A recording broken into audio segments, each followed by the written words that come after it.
ये काफ़ी easy simplification का क्वेश्चन, जिसमें आप अगर पहले देखो तो क्या दिया हुआ है, the price of 10 chair is equal to price of 4 table. मतलब 10 चेयर इज इक्वल टू क्या है, 4 टेबल। तो हम ये भी सोच सकते हैं कि 5 chair is equal to 2 table. Correct है। इसका मतलब क्या हो गया, 5 चेयर के दाम में 2 टेबल खरीदा जा सकते हैं।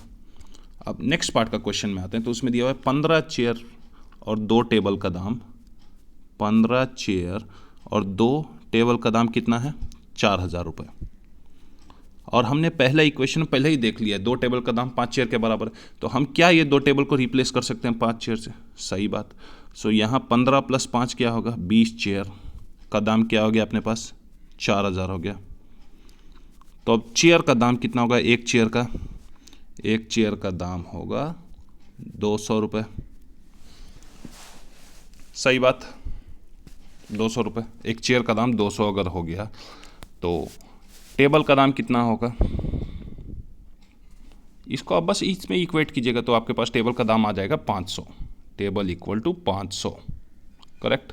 अब नेक्स्ट पार्ट में हमको पूछा है टोटल प्राइस ऑफ 12 चेयर और 3 टेबल।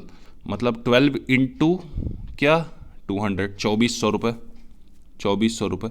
और 3 टेबल मतलब 3 इंटू 500 दैट इज़ क्या, 1500 रुपये। सो 2400 + 1500 क्या होता है, 3900, 3900। Option number D is the right answer in this case.